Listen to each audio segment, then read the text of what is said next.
Как ще изглежда спортът след 10 години? Представете си тренировка, в която смарт-часовникът следи пулса, съня и движението в реално време. Още преди началото, системата отчита, че човекът не се е възстановил достатъчно и препоръчва по-лек режим.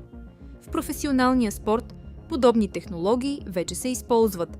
Футболисти, баскетболисти и тенисисти могат да бъдат проследявани чрез сензори и камери.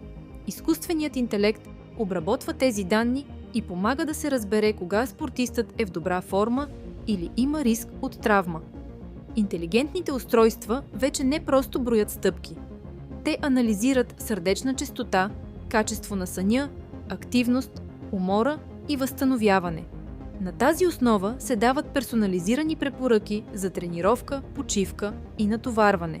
В бъдеще тези системи ще адаптират тренировката в реално време и ще предупреждават за риск от контузия.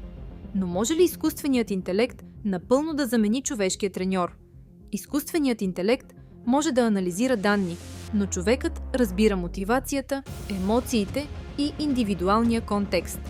Бъдещето на спорта вероятно ще бъде човек и технология заедно. Треньорът на бъдещето ще бъде комбинация от човешка експертиза, критично мислене и интелигентни технологии.